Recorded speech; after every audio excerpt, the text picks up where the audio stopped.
Good evening, everybody. Welcome to another edition of Scotland at 7 with myself, Gordon Ross. Tonight, I'm actually on my own in the studio.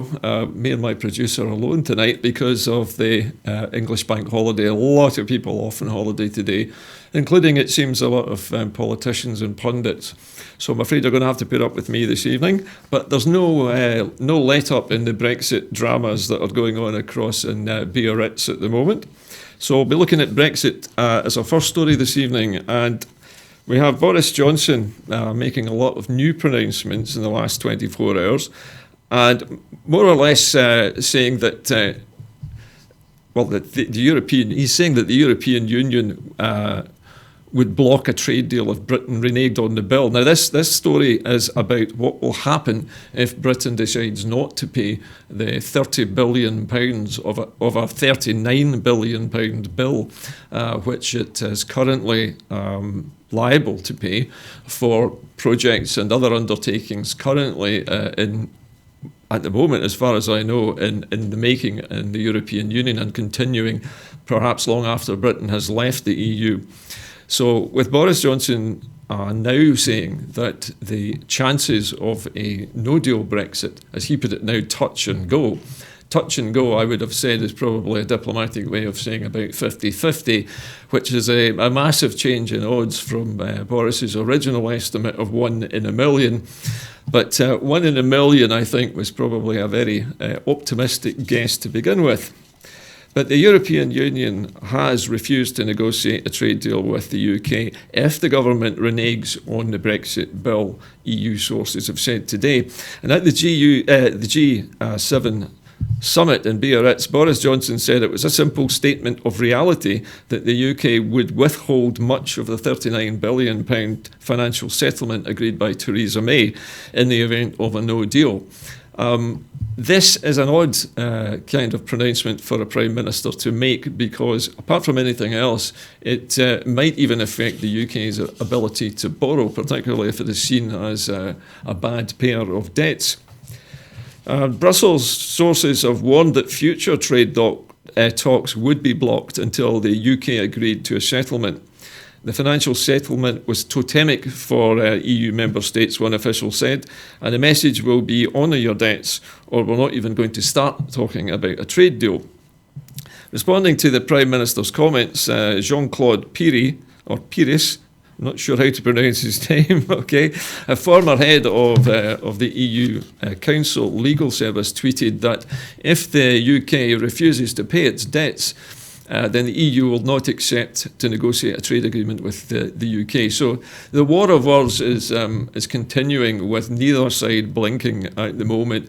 It seems that the British side are continuing to behave as though there is some kind of face-off going on here, like somehow or other the European Union will back down at the 11th hour, when in fact all of the major cards in this game of poker are held by the 27-country bloc. In the event of Britain leaving without a deal, the painstakingly negotiated withdrawal agreement negotiated between Theresa May and the European Union would collapse, including, incidentally, the transition period, the 21 months intended to smooth the way to the UK's new status as a third country. The EU sources insist that the core provisions, money, citizens' rights and the Irish border would have to be agreed as a precondition for opening talks on a future trade. But the UK government could also face fresh demands set by countries hit hard by chaotic no deal. Diplomats expect that France and other coastal states will seek to make fisheries a key condition of unlocking the talks on a future trade deal. The EU reserves the right to extend the list. In phase one issues, said the source. The first contender will be fishing, as member states will be facing some very, very angry fishing communities. Fishing is one area where the EU stands to lose more than the UK from a no deal. The EU-based fleets land about 8 times as much fish from UK waters as British fishermen do in the EU 27's waters. But the UK would be under intense pressure from business to strike a trade deal with the EU, its largest trading partner. If Britain does around half of its trade with the EU, the bloc accounts for 46% of UK exports at the moment and 54% of UK imports. At the weekend, Johnson insisted that the UK can easily cope with the no-deal scenario. And sources on both sides of the Brexit divide fear that it could take a long time to pick up the pieces of an acrimonious no-deal exit. Once the UK is outside the EU, any new agreement would have to be ratified by national parliaments, a process that could take years, and even the Prime Minister today acknowledged this. But the Prime Minister has also insisted that it's up to the EU 27 to avert a no deal. Again, the British government position is to try and blame the EU for the entire mess, which is a little rich considering it's the United Kingdom which is itself deciding to leave the European Union and not the other way around. In reality, the £39 billion, a British calculation, which incidentally has never been confirmed by the EU, no longer exists. The figure was based on a departure date of the 29th of March. And as the UK remains a member of the EU, it has continued to pay into the EU budget in the last few months, reducing its Brexit bill. The final settlement consists of UK membership contribution for the period ending in 2020, as well as a British share of EU staff pensions and spending plans made by the EU 28, which is obviously while the UK was a member. Now, also in regard to Brexit, according to Boris Johnson, you don't get to decide whether Brexit happens, Johnson tells MPs. This from The Guardian today. Boris Johnson has issued a fresh warning to MPs who are tempted to try to block a no-deal Brexit in Parliament, with senior government officials insisting politicians don't get to choose which public votes they respect. Speaking in Biarritz, where Johnson met the European Council President Donald Tusk on Sunday, the UK official said that Johnson had delivered the message to EU leaders that Brexit cannot be stopped. The Prime Minister has been very clear to EU leaders that he has seen in the last week that the idea that Brexit could be stopped is incorrect, and that we are leaving on the 31st of October, the senior official said. He thinks that EU leaders should not be listening to the very wrong messages emerging from some parliamentarians who think they will be able to stop Brexit. So again, this is the British government and Boris Johnson's administration in particular firing a warning shot across the bows of other UK politicians who are planning to meet up shortly to discuss exactly that, a way of stopping Brexit in the UK Parliament. Jeremy Corbyn is convening a meeting of opposition party leaders and Rebel MPs on Tuesday in a bid to find a common approach to preventing Britain leaving the EU without a deal. But there are divisions over tactics among the rebels. The Labour leader hopes to win a vote of no confidence and then is offered to lead a short-term caretaker government for the sole purpose of extending Article 50 and then calling a general election, in which Labour would argue for a referendum. But the Liberal Democrat leader, Jo Swinson, has warned that Corbyn would be unlikely to command a majority in the House of Commons and has pointed to alternative candidates, including the veteran Tory MP and Arch Remainer Kenneth Clarke.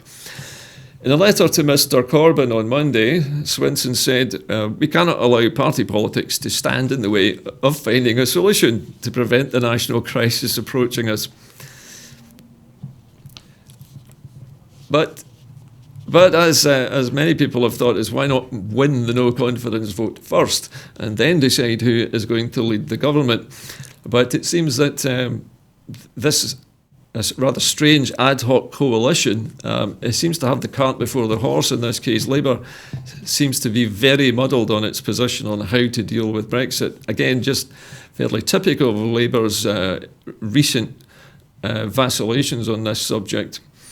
The Prime Minister apparently irked Donald Tusk on Saturday by failing to bring any new concrete proposals to a meeting held by the pair in the fringes of the summit. Before the Prime Minister arrived in Biarritz, Tusk had warned him against going down in history as Mr No Deal. MPs hope to find some parliamentary procedure that will bind Boris Johnson's hands, perhaps by passing a law that would mandate him to request an extension to Article 50 before the EU Council meets in mid-October. But Downing Street believes that leaving without a deal remains the default position, and no further vote by parliamentarians is needed to approve it. It has also emerged this weekend that Number 10 has sought legal advice from the Attorney General, Geoffrey Cox, about the possibility of shutting down Parliament from September. When asked about the issue, a senior government official said Number 10 commissions legal advice on a whole range of issues, but the PM is clear that he's not going to stop MPs debating Brexit. Rather a different thing from stopping them voting on it, though. Anyway, there's been little sign of progress on Brexit this weekend, despite Johnson's insistence that he would meet a blistering challenge set by the German Chancellor, Angela Merkel, of making a new deal within 30 days. Well, he's had 3 years so far. 30 days doesn't seem like enough time, really, to order new tea and biscuits. On Sunday, he said it was touch and go whether an agreement could be reached on time. I think we're all agreed that that's probably a massive, massive understatement. But Sherpas, the senior UK and EU officials tasked with the negotiations, have been in regular communication and will continue to discuss Brexit in the coming days. Johnson's Sherpa is David Frost, who took over from May's chief Brexit negotiator, Ollie Robbins, who was repeatedly accused by some Brexiters of being far too accommodating of other European countries. Now that brings us to the response to this by Scottish parliamentarians, particularly the SNP, who have unveiled a unity plan to block a no-deal Brexit. The SNP press release, which has arrived on our desk today, sets this out. Legislation must be the focus of a cross-party meeting. The SNP has called for a focus on passing legislation to block a no-deal Brexit ahead of a key meeting with opposition parties this week. With time running out, Ian Blackford MP said politicians of all parties needed to put their differences aside and work together effectively to prevent Boris Johnson driving the UK off the Brexit cliff edge. The SNP Westminster leader, who remains open to all options, including a vote of no confidence in the Tory government, said that new legislation appeared to be the best option to unite the majority of MPs and block a catastrophic no-deal outcome. Commenting, Ian Blackford MP said Boris Johnson's extreme Brexit plans would be a disaster for Scotland and the UK, destroying jobs, inflicting serious harm on living standards, public services and the economy. And with no time to waste, it's vital that MPs of all parties put their differences aside and work together to stop Brexit and the no-deal outcome. He said that the SNP remains open to all options, but it's increasingly clear passing legislation to block no deal appears to be the option most likely to unite MPs and to stop him driving us off the Brexit cliff edge. That should be the primary focus of a cross-party meeting taking place. And the SNP will be pressing that case while making clear that all options must be on the table. There is no time for egos. It would be unforgivable if the UK were to crash out of the European Union with no deal because MPs in Westminster failed to work together. Scotland has learned the hard way that we can't afford to leave our future in Westminster's hands. The SNP will do everything we can to stop Brexit, but the people of Scotland deserve the choice of a better future than the one being imposed on us. Brexit has shown beyond doubt that Scotland will never be treated as an equal partner in the UK. And it's clearer than ever that the only way to properly protect Scotland's interests is to become an equal and independent European country. And so ends the response from the SNP. Now, far from just the SNP being involved in reacting to this, we've also got reaction from the Scottish Green Party. They, in their press release today, have said that no deal is not acceptable. I think you could probably see that coming. The Scottish Greens will join other parties in calling for a no-deal Brexit to be taken off the table. The co-leader, Patrick Harvie, has confirmed that the Greens will back a Scottish Government motion to send a clear signal to Prime Minister Boris Johnson that pursuing a reckless exit of the EU is not acceptable. In commenting, Patrick Harvie, MSP, said, "Scotland voted to remain in the European Union and the UK Government has shown nothing but contempt for that. However, even most Leave voters didn't want the country to be pushed off a cliff edge of a no-deal Brexit. To drag us out of Europe in the most damaging way possible would be the ultimate betrayal and would pander to narrow-minded British nationalism. The pressure is now on Ruth Davidson's party at Holyrood. Will they join the rest of us in a rational majority to block Boris Johnson's disastrous agenda?" We've seen this week how European solidarity challenged the far-right Bolsonaro over the devastating fires in the Amazon, and that's the global influence that we have as part of the EU. But meanwhile, Boris Johnson is trying to fix up post-Brexit trade deals with them and cozying up to the Trump regime. And Scotland wants no part in this deregulated race to the bottom. So it's obvious here that the Green Party sees that staying in the EU gives Scotland a much more powerful voice than if it were alone and trying to affect things like the burning of the rainforests in Amazonia, and they are trying to affect some change in Bolsonaro's government, which might have helped prevent these fires or at least deal with them.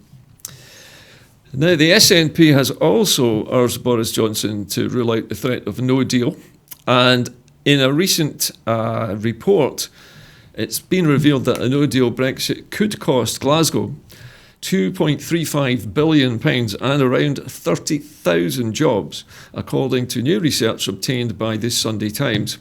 Economists have concluded that Glasgow would be around £2.35 billion worse off over 4 years under a no-deal compared to the current growth projections. The city would also lose approximately 24,000 jobs over 2 years and miss out on a potential 14,000 new jobs being created. Additionally, the number of businesses in the city is projected to rise by only 900 in 2 years, a reduction of 300 on the previous projections. Glasgow Central MP Alison Thewlis said, "This research simply proves that there is no such thing as a good Brexit. If the UK leaves the EU, then Scotland will be worse off, both economically and socially." Glasgow has seen significant benefits from our membership of the EU through infrastructure, jobs and investment, and all of that is being put at risk. And the people of Glasgow must not pay that price. A no-deal Brexit is not inevitable, and we will continue to do everything we can to avert that catastrophe. Our economic interests have been ignored throughout the Brexit process, and it's now clear beyond doubt that the only way to properly protect Scotland's interests is with independence. Again, more fuel for the fire if needed, that Brexit is pushing us ever closer to independence as the no-deal cliff edge approaches. Now, moving on from Brexit to the effects of Brexit, and a report in the Sunday Times today looks at the issue of who will police the Northern Irish border should the backstop not be in effect. Now, it's been revealed in 2 separate reports today that about 300 Scottish police officers could be seconded to help police a new border, a British border in Northern Ireland, in addition to which further reinforcements could be called upon from the mainland Metropolitan Police Service as well. Now, in response to this, there have been a number of responses actually today. Let me just find them for you.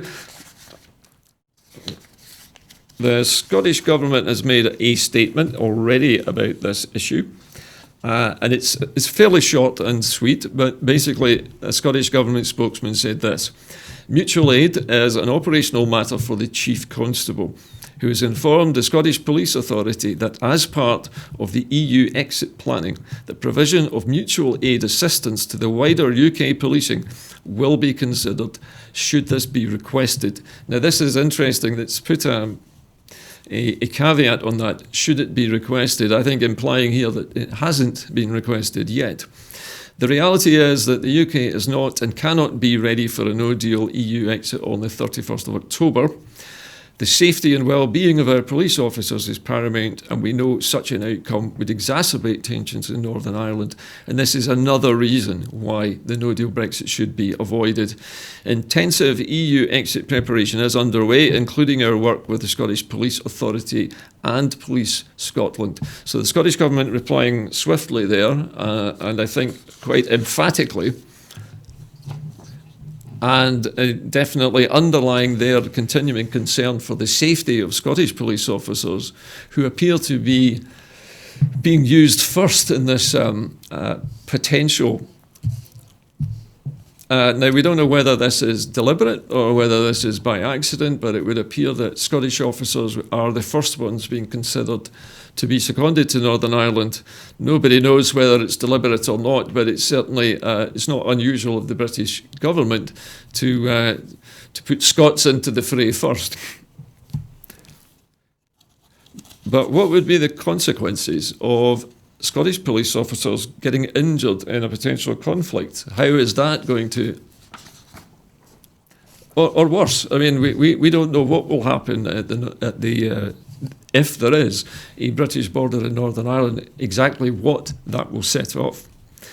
So there are a great many difficulties and particularly dangers in what's being proposed with the no-deal scenario. It is the ultimate nightmare for everybody in Ireland on both sides of the divide, I think you might call it. But the idea of a new border across Ireland, again, the first time since the 1970s, I think appalls almost everybody in Northern Ireland and much of Scotland as well. The idea that we could be embroiled in further troubles, I think, is abhorrent to almost all of us.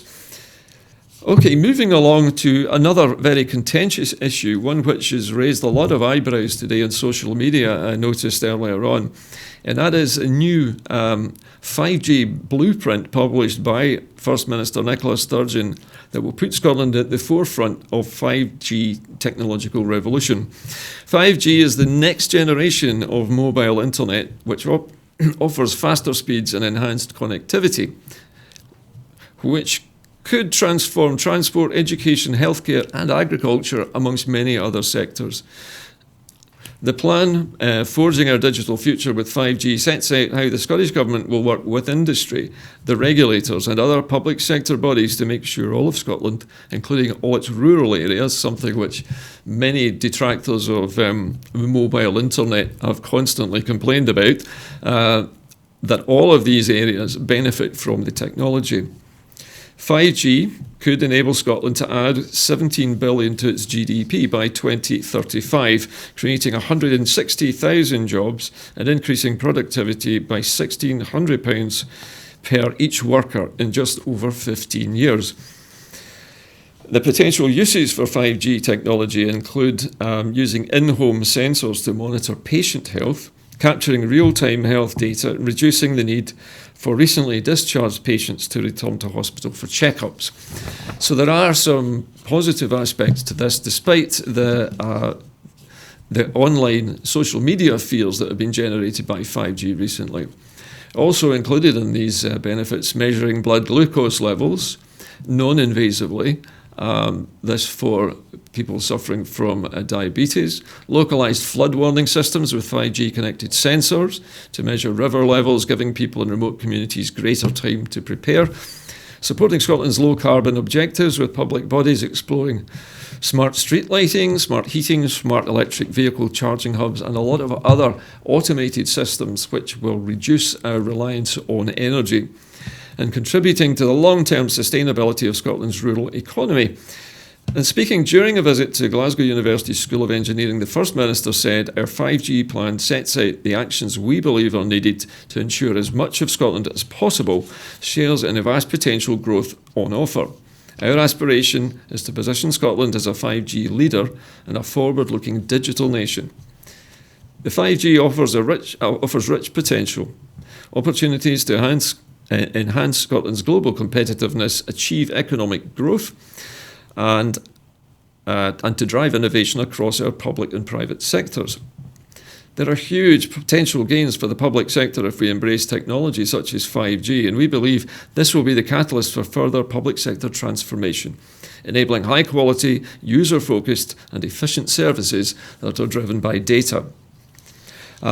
Professor Chris Pearce is the Dean of Research in the College of Science and Engineering at the University of Glasgow, has said that 5G is a next-generation network technology which is faster, has the potential to revolutionise digital communications and to create a social media impact in Scotland from public health to the environment.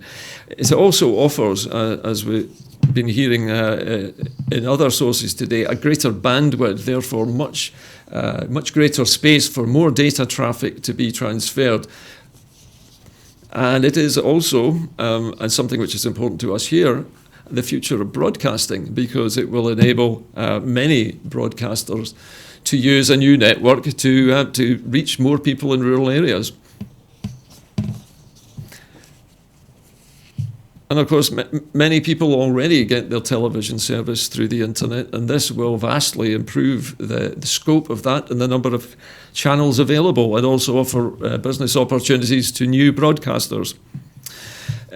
The university has also been working with academic partners, including Strathclyde University, the Scottish Futures Trust, on 5G, and are delighted that the Scottish Government's 5G strategy recognises the importance of the technology. Andrew McRae, a member of the Federation of Small Business Scotland's he is the Federation of Small Business Scotland's policy chairman, said that Scotland needs to be in the digital fast lane because the next generation of mobile technology have the potential to boost growth and drive innovation. And we don't obviously want to miss the boat when it comes to new technology. Scotland has always been a pioneer of new technologies, never has shrunk away from them. I know that there is an ongoing public alarm at the installation of 5G antennas at lower levels. A great many people believe that the 5G micromillimeter radiation is an untested technology and are concerned about the long-term exposure limits of this. However, as I understand it, the regulators who regulate the radio transmissions across the UK have done extensive research on this, and there are no significant dangers to public health as far as we know. We are now, speaking of dangers to public health, going to move on to something even more controversial, which is hydraulic fracturing, also known as fracking. And to the news today that Cuadrilla, so far the UK's only shale gas fracking company to actually be drilling a well, has had to stop drilling again at its site near Blackpool. Apparently, due to a magnitude 2.9 earthquake being recorded near to the Cuadrilla site about 2 days ago, I believe, and it hasn't. The drilling has not restarted since the middle of last week. The large tremor had caused houses to shake 20 miles away and had been triggered by the only active fracking site amid rising alarm about the controversial practice. The magnitude 2.9 quake recorded near Cuadrilla's site in Blackpool on Monday morning is believed to be the biggest fracking-related tremor ever seen in Britain. And it follows on from previous tremors in earlier parts of the week where there was a 2.3 magnitude quake earlier on in the week, and this latest quake has now been verified by the British Geological Survey and easily breaches the government's maximum 0.5 Richter scale level limit on seismic activity. So 6 times the level, safe level set by the government's own regulator.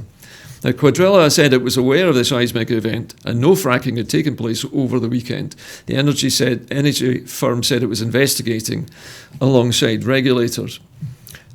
Now, residents in nearby Lytham St Anne's in Blackpool and as far away as Preston reported feeling the tremor with widespread reports of houses shaking. Stephen Cheatley, a photographer who lives a few miles from the fracking site, said he heard a bang, a bit like a shotgun going off. This was quickly followed by the house shaking for about 5 seconds. In my opinion, he said, this is a pretty serious tremor.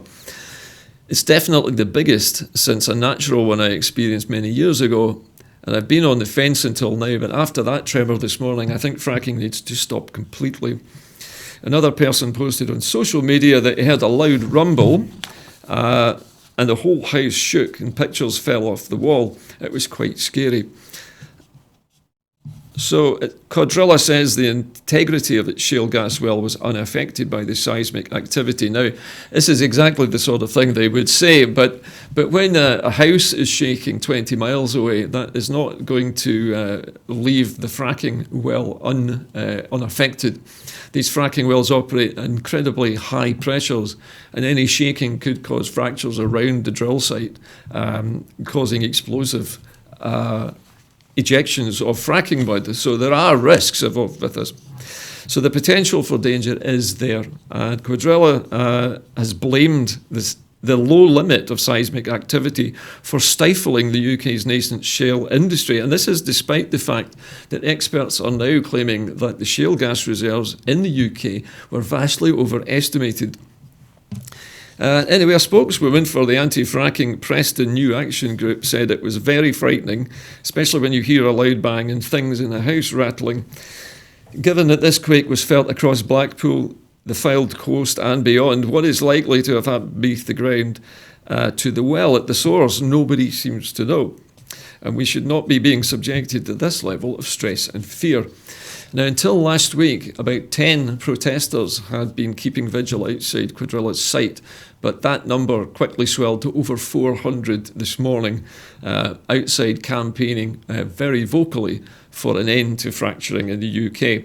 And even a Conservative MP, Mr Mark Menzies, who represents Fylde Coast, where the tremors were felt, said that he would write to ministers to call halt to fracking in Lancashire, this coming even from a Conservative MP.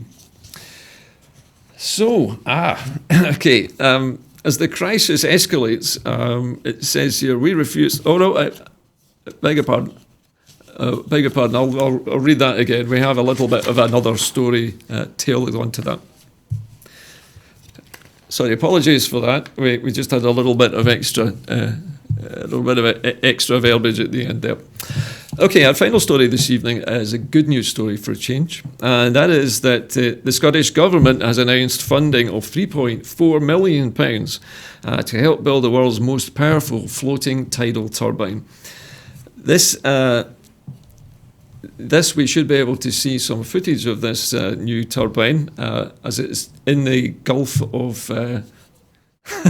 okay, it's been manufactured by Orbital Marine Power, and they have been awarded the money as the first recipient of the Scottish Government's £10 million Saltire Energy Challenge Fund.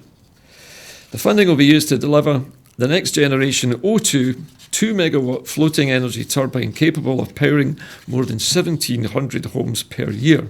Scotland's Energy Minister, Mr Paul Walehouse, has said that we have established a world lead in marine renewable technologies, and this project represents a significant step forward in technological development. We're delighted that this landmark turbine, designed by an innovative Scottish company, will also be built in Scotland. We believe tidal energy technology can not only play an important role in our future energy system, but has a substantial export potential. And this fund will help to move tidal technologies closer to commercial deployment. However, the large-scale rollout of both tidal and wave energy technology was harmed by UK government's decision in 2016 to abandon its commitment to ring-fence funding support. UK ministers must act quickly to provide the revenue support this exciting and innovative sector requires to achieve its economic potential. Orbital's Chief Executive Officer Andrew Scott said, "We greatly appreciate the Scottish Government's ongoing commitment and support for tidal stream energy, and this award will enable us to deliver a truly exciting and transformational project and continue the proud tradition of Scottish innovation and engineering." The O2 project will demonstrate how this emerging industrial sector has the ability to deliver new jobs and to open up diversification opportunities for the UK's supply chain in a growing global market, whilst pioneering solutions for a zero-carbon future. The £10 million Saltire Energy Challenge Fund, which supports the development of tidal energy in Scotland by driving innovation and cost reduction, was announced in February this year and is open until the 6th of December 2019. The 72-metre long O2, capable of generating 2 megawatts of tidal energy from tidal stream resources, will be built in Scotland and installed at the European Marine Energy Centre in Orkney. Its turbine rotors can be rotated 360 degrees to allow power to be extracted in both tidal directions. The device will be manufactured by another Scottish company, Texo Group, at their new Quayside facilities at Dundee. The key components will be delivered by Gray Fabrication in Cooper, using material from Liberty Steel Mill in Motherwell. So an entirely Scottish project, including the materials, the design, the fabrication and the installation. Scotland has made a remarkable start to what we hope will be a vast new energy source and an incredible new industrial sector for Scottish engineering. Scotland has an estimated 1/3 of the UK's total tidal stream resources and 2/3 of the UK's wave resources.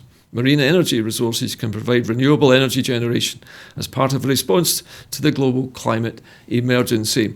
And so, finishing on a high note this evening, Scotland, as usual, getting on with the day job, Scottish Government funding vital new infrastructure and vital new green industries for the future.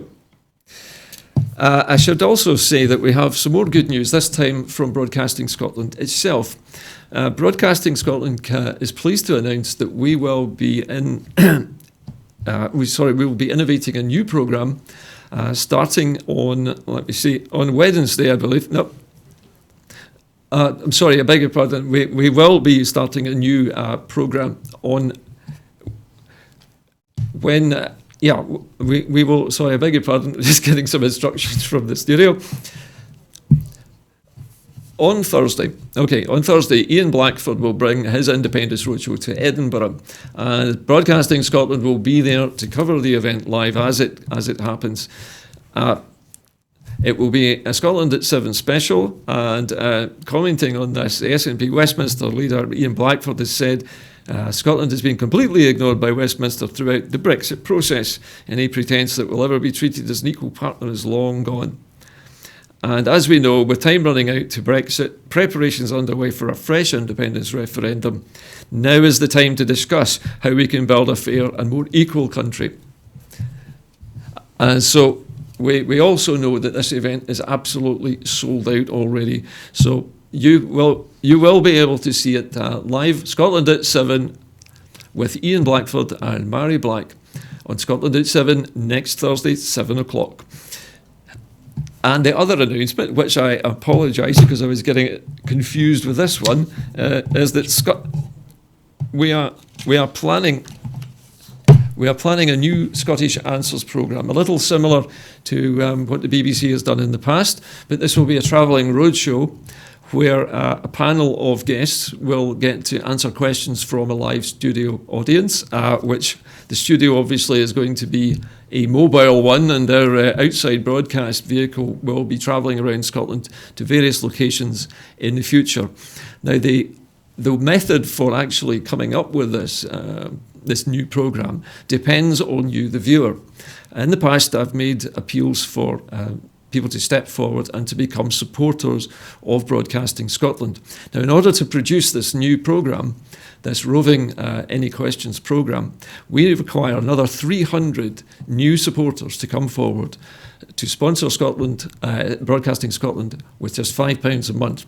Now, if we can secure those 300 supporters, then this new Any Answers programme will become a reality. And not only that, but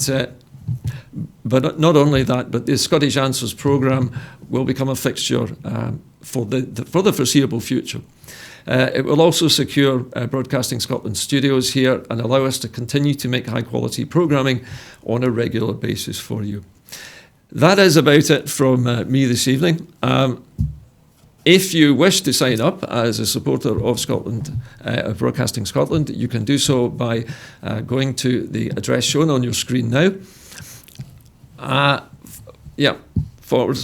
Broadcasting Scotland .scot, basically, and /register. That way you can register to become a supporter. Anyway, that's about it from Scotland at 7 this evening, from this rather skeleton crew tonight and myself. Thank you for watching, and we'll be back on Thursday with the live programme. We're also back tomorrow, incidentally, but we will have the special programme on Thursday night for you. But again, we're on air every night at 7, except for Friday, as far as I remember. And we have plans for a show on Friday night, which are in process of being constructed just now. But anyway, that's it from me tonight. So from all of us here at Broadcasting Scotland and this tiny Scotland at 7 team, a very good night to you.